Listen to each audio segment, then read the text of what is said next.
he is a predator, a bully, a narcissist, a psychopath, and everything else that you can think of. It is that gross. Ryan Reynolds and Blake Lively just got absolutely destroyed after people found out how they've been using their own kids like props in Hollywood. When I want your opinion, I'll take Wolverine's out of your mouth. I have to admit that. And I am Father of the Year over here for allowing her to say such language, which, to her credit. Apparently, forcing your 7-year-old to spit out sexually explicit lines on a movie set is just parenting now. He is a certified predator. People are legit fuming that this predator power couple has been worshipped for years while doing the most messed up stuff behind the scenes.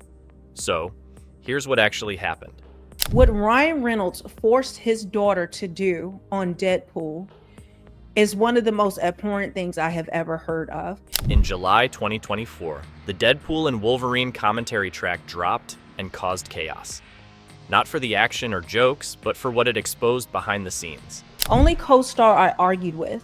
Most people think Kidpool is the dirtiest. Who thinks that your daughter, your 7-year-old daughter, is the dirtiest? It revealed that Ryan and Blake had their 7-year-old daughter saying vulgar lines on set like it was totally normal.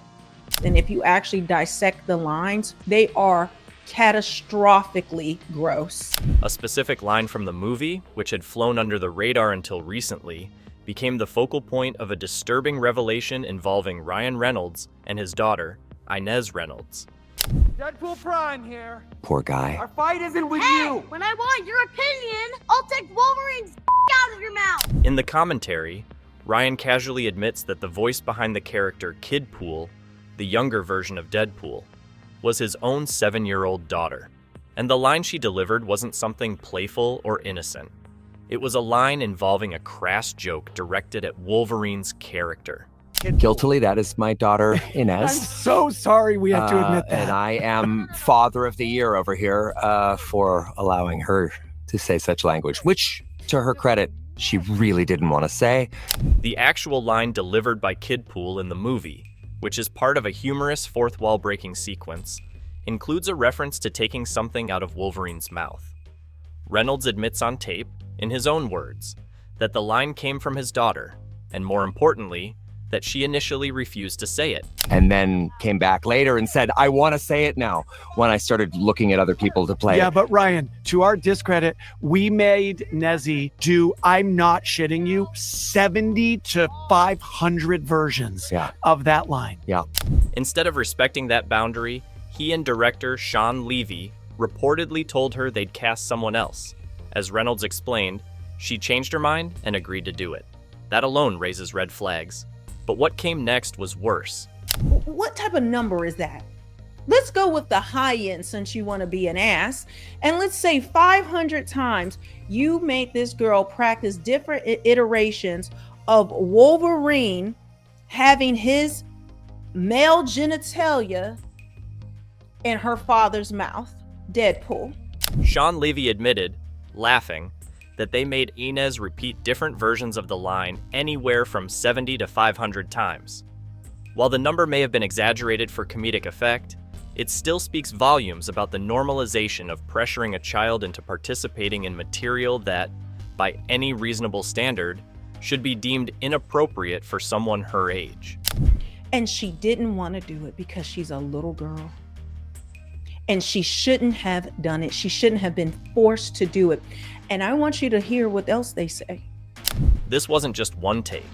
This was a repeated direction of a young child, coached into a role that contained adult humor in a franchise widely known for its explicit themes. That when she didn't want to do it, well, I'm just going to find someone else to do it. And then, no, Daddy, I'll do it. And it wasn't done quietly or in secret. In the same commentary clip, Reynolds proudly acknowledges the situation, even calling himself Father of the Year with clear sarcasm, knowing exactly how inappropriate it all sounds. The tone is lighthearted, but the content, it's unsettling. And to think of you doing this to your own child. He's like, I want you to say this line to be in the movie. I don't want to do it. Okay, I'm going to find somebody else. But was it just, I'm going to find somebody else to do it? Okay, sweetie, I understand.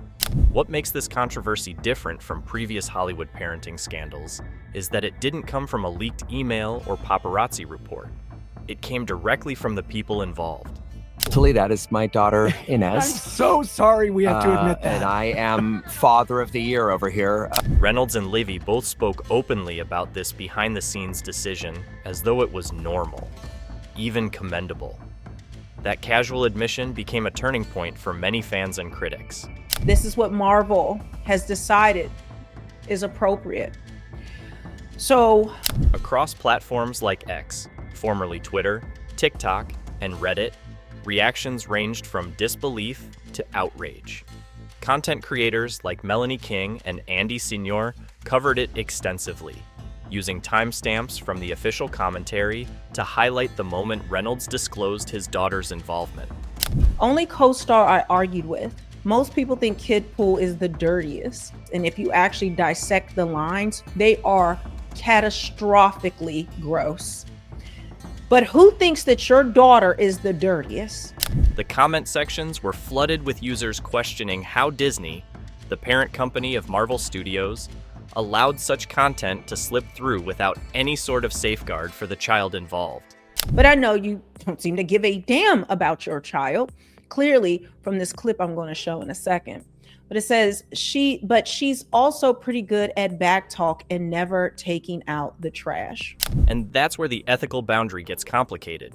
Back in 2019, despite the film's R rating, it is now available on Disney+, a platform marketed toward families. This clip is on YouTube, and now Deadpool is on Disney+ for children to consume.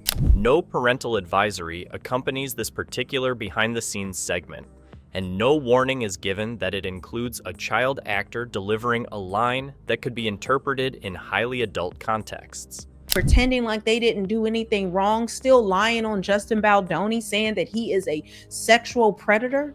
There are industry guidelines under SAG-AFTRA and California labor law meant to protect minors in entertainment. But many of those focus on hours, working conditions, and financial protections, not the content itself. Did they do that to their own daughter? Silent treatment, gaslighting, doing the golden child thing where one child, okay, I'm pushing off attention from that one child and putting it on another. Meanwhile, this controversy didn't erupt in isolation. It came on the heels of a larger, ongoing legal saga between Reynolds, Blake Lively, and actor-director Justin Baldoni. In August 2024, Baldoni filed a $400 million defamation lawsuit alleging a coordinated smear campaign against him by Reynolds and Lively.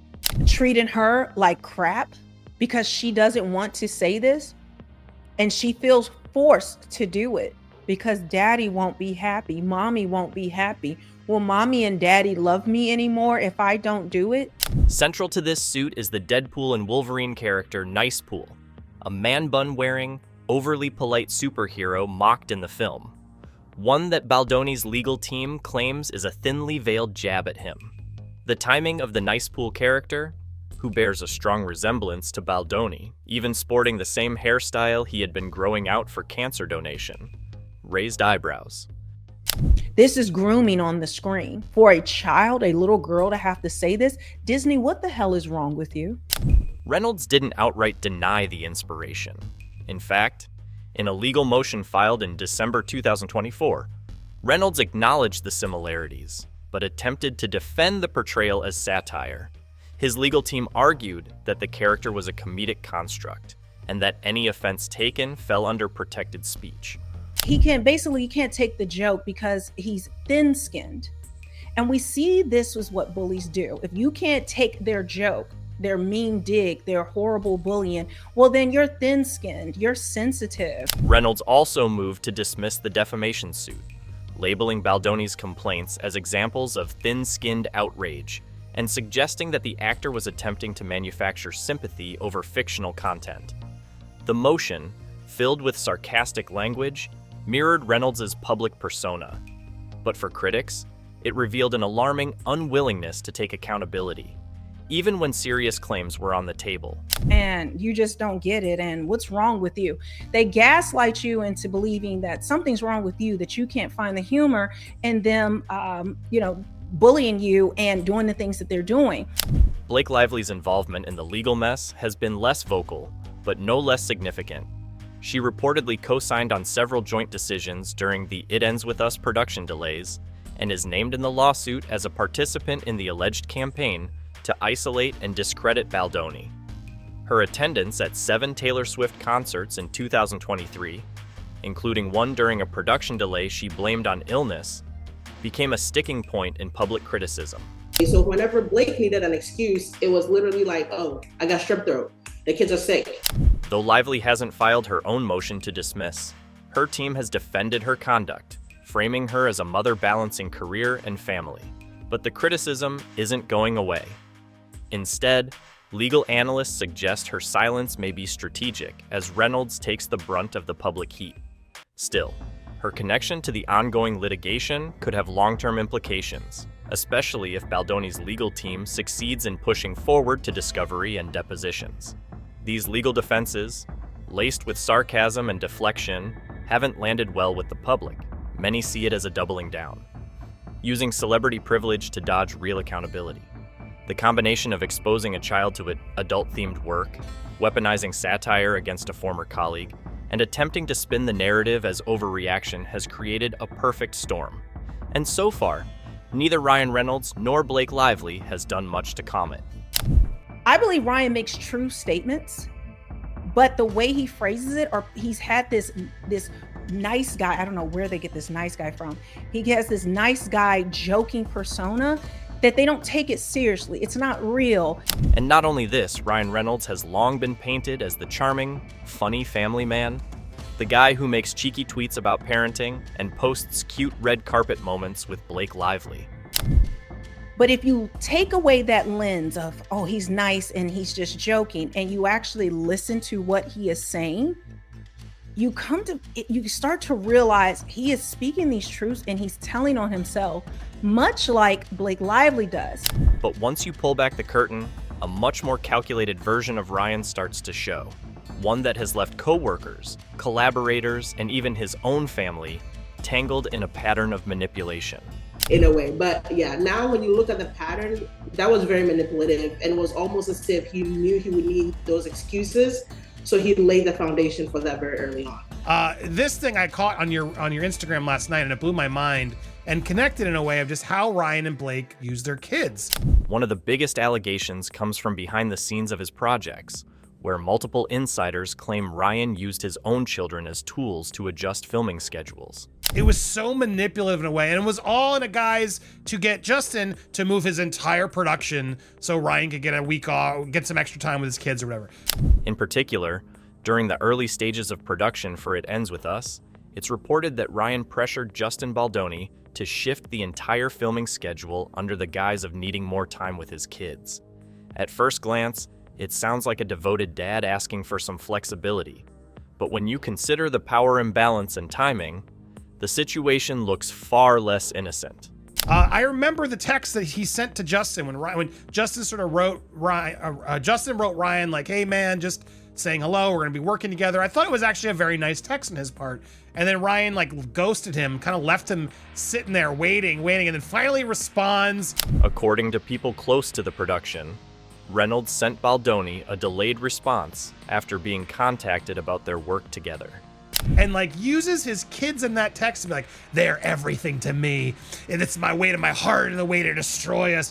When he did reply, he framed his reasoning around his children's health and the importance of family.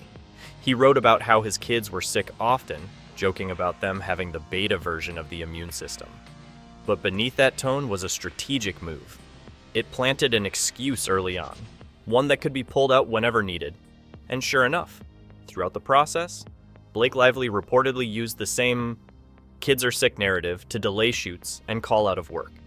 And I found that so despicable in the first place because it's like, hello, Ryan, not everyone has the luxury you have to get time with your kids. Justin's got kids, every crew member's got kids that they're not seeing for weeks on end. It is what it is. The bigger issue here isn't just about missing a day or two of work. When someone in a position of massive privilege and influence like Ryan Reynolds disrupts a production, it creates a domino effect. Crew members, many of whom work hourly, behind the scenes, without the luxury of flexible schedules, are left scrambling. So the thing a manipulative person would do is, let me just take the whole week off. Forget caterers, forget hair and makeup, forget the individuals who really need to be there, because not everybody has a contract for the movie. There are people who are making hourly wages that you're taking money from them. Makeup artists, costume designers, location managers, even security and catering, all impacted because one actor decided their personal plans came first. Not everyone on set can afford to take unexpected days off. Not everyone gets a jet waiting outside or childcare on demand. This behavior shows a complete disregard for the people who don't have the same safety nets. Seems like the narcissist cannot keep their mouths shut and constantly want to tell on themselves. Insiders have quietly expressed frustration over this dynamic. And it's not just about one movie. This pattern has shown up before. Reynolds and Lively have been known to publicly leverage their family image, and more importantly, their children, as shields from criticism or accountability. They often lean on their parenting persona when things start to heat up. That brings us straight into the second layer of this problem: public and media manipulation. Summary: you discovered that one of the dates that Blake Lively called out sick from work for It Ends With Us, the Vegas shoot that they were supposed to be, you did the homework. You went and saw it. The sick day was them going to the Eras tour? This is real? Let's talk about a very specific example. During a scheduled shoot in Las Vegas for It Ends With Us, Blake Lively called out sick. Your mom calling out of her credit union job to take you and your brother to Six Flags is not the same thing as the star of a production calling out of an out-of-town shoot to be at an Eras tour, which my research shows she went to 7 different ones. But just days later, she was photographed with Ryan and their kids at a Taylor Swift Eras tour concert, one of at least 7 different tour dates she attended. So to me, it was very ridiculous. And people were like, well, she went on the 12th, she called out sick on the 8th. And I'm like, well, it would be ridiculous for her to be in Vegas and for filming to be running late, something delayed her in Vegas, and then she can't make the show. Critics immediately raised eyebrows. If she was too sick to work, how was she fit enough to travel, attend a loud, crowded concert, and pose for photos with her children? Try again. Well, it feels to me like, yeah, it's a photo op. She's doing this as not clearly every time they're there, while they blur out the faces, it's still like this opportunity where they were noticed. The media, for the most part, played along. Outlets praised them for being hands-on parents, for shielding their kids from the spotlight, all while publishing blurry photos of their children at these events. Blake and Ryan often demand privacy for their family, even asking media outlets to blur their kids' faces. Yet at Taylor's concert, Blake was reportedly pointing to her daughter when Taylor name-dropped her mid-song, subtly nudging the spotlight her way. There's just so much manipulation that I see straight out of what was happening to Taylor. And this kind of two-faced approach hasn't gone unnoticed. Even among their peers, there's been quiet distancing. And seeing Taylor distance herself now and now support Selena Gomez a lot louder, which we just saw her do an Instagram reel like this weekend promoting Selena's album, which she's never once supported Blake via reels. Taylor Swift, once publicly close with the couple, has now shifted her support elsewhere, posting about Selena Gomez's projects, celebrating Zoe Kravitz, but never once publicly backing It Ends With Us. That silence is loud. Ultimately, the issue isn't just that Blake and Ryan are rich and famous and can take days off when they want. It's that they continuously choose to hide behind their children when they're questioned. They use their family image to silence criticism, manipulate work obligations, and twist narratives in their favor, while dozens of other people in their professional orbit pay the price for it. And do you know Disney, which officially acquired 21st Century Fox in March 2019 for $71 billion, became the parent company of the Deadpool franchise. Since then, it's marketed a carefully managed brand image through Disney+, a platform with extensive parental controls and a strong emphasis on family-friendly content. Disney's potential involvement in the alleged smear campaign against him and Reynolds and his wife.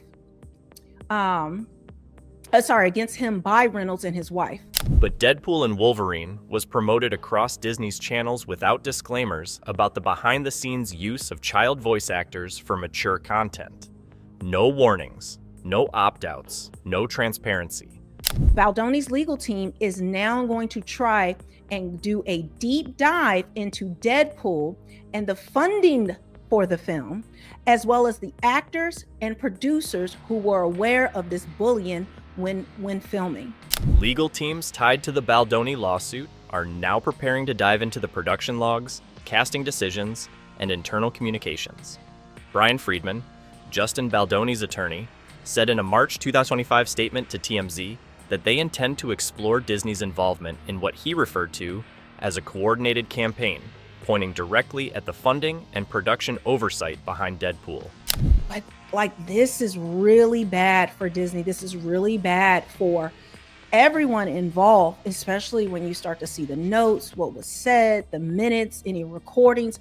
This is the first time since the 2020 Johnny Depp Amber Heard fallout that Disney has been publicly connected to a major celebrity-related misconduct case where the central issue isn't just optics, but corporate responsibility.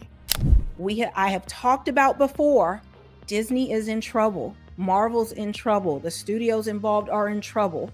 The industry has a long history of protecting A-list talent while minimizing or dismissing the harm they cause others. From Weinstein to Dan Schneider, silence, especially from studios, has been standard. This lawsuit is very multi-layered, but besides that, he has not yet sued Disney and Marvel, but I do see that coming unless Disney and Marvel decides to settle with him, which... In this case, despite full public knowledge of Inez's involvement, there's been no response from Disney or Marvel Studios. Not a single executive has addressed the public outcry or issued any internal review statements. Oh, the hypocrisy. How do you react? You have kids. I have kids. Look, sometimes they say a bad word. It is what it is. We laugh. But I would never want my kids to be talking about sucking some C word of Wolverines in a movie at that age. I do everything I can. Insiders like former Disney casting coordinator Sarah Hawthorne, who spoke anonymously to The Ankler in February 2025, revealed that child participation in productions is almost never questioned if the parent is a lead actor or producer. She noted that oversight typically drops in family-led casting because no one wants to question a megastar like Ryan Reynolds, especially not if he's making the company hundreds of millions. 70 times is disgusting. And It's disgusting. It's disgusting. But this controversy extends beyond just one corporation. The way Reynolds and Lively have used their own children as narrative shields, both in media interviews and on set, has triggered larger questions about the ethics of parental celebrity. Since 2016, the couple has publicly advocated for their children's privacy, asking media outlets not to publish their faces.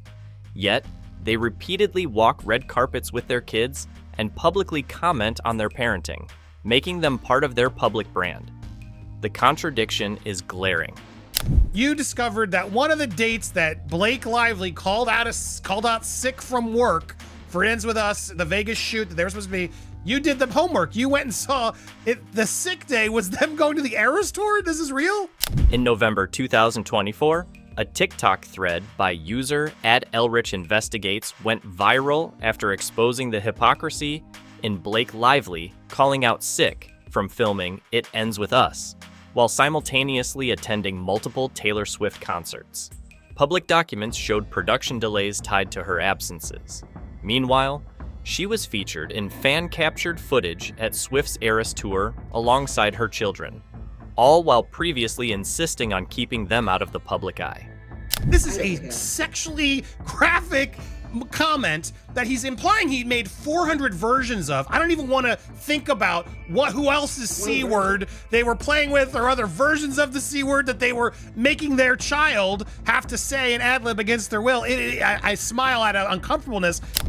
This raises a deeper cultural concern. When celebrities exploit their families for PR gains, and then shield themselves behind the parent label to avoid criticism, what precedent does that set? For millions of fans, especially young parents and teenagers who idolize Hollywood families, This behavior becomes normalized. It signals that boundaries don't matter if you're rich enough. That accountability is optional. Sociologist Dr. Lena Wilcox wrote in a December 2024 editorial for Hollywood Ethics Journal that fan bases now play a bigger role in shaping celebrity standards than legacy media ever did. Platforms like TikTok, Reddit, and YouTube have transformed passive viewers into investigative watchdogs. In this case, it was content creators, not major outlets, who pieced together the timeline, exposed the contradictions, and pushed the story into public consciousness. The more disgusting part of it is because Ryan was not willing to be as fully honest as Sean Levy was, because Ryan goes to her credit, she didn't want to do it, but then he snitches on himself and says, I pretty much told her I'm gonna give your role to somebody. She said, Daddy, I'll do it. Public response has been swift and deeply polarized. While some fans of Reynolds and Lively continue to defend them, the wider internet conversation has turned. Threads on pop culture chat and r/fo.imo, I have racked up thousands of comments dissecting the commentary clips, mocking Reynolds' tone, and raising concerns about the emotional toll on the couple's children. Hashtags like #ProtectKidActors and #ReynoldsResponsibility began trending on X in late February 2025. There's also been an observable shift in how other celebrities are reacting. Taylor Swift, previously photographed with Lively and known to reference her children in lyrics, has notably distanced herself in recent months. Her last public interaction with either of them was in August 2020. Since then, she's posted support for Selena Gomez's new music, shared behind-the-scenes shots with Zoe Kravitz, and remained silent on anything connected to the Lively Reynolds orbit. Industry insiders are starting to ask whether this scandal will have lasting impacts on Reynolds and Lively's careers. Analysts at CAA and WME, both agencies involved in talent connected to Deadpool, have reportedly advised clients to avoid public alignment until the legal dust settles. Multiple sources told Deadline in early March that 2 major brand partnerships are on hold, pending outcomes from discovery. It's just funny hearing Blake Lively couldn't fin the suit, and like the whole text exchange where she's acknowledging it's my job to be fit and to work out. It is. It absolutely is. Blake Lively's own directorial debut, under Searchlight Pictures, a Disney subsidiary, is now in question.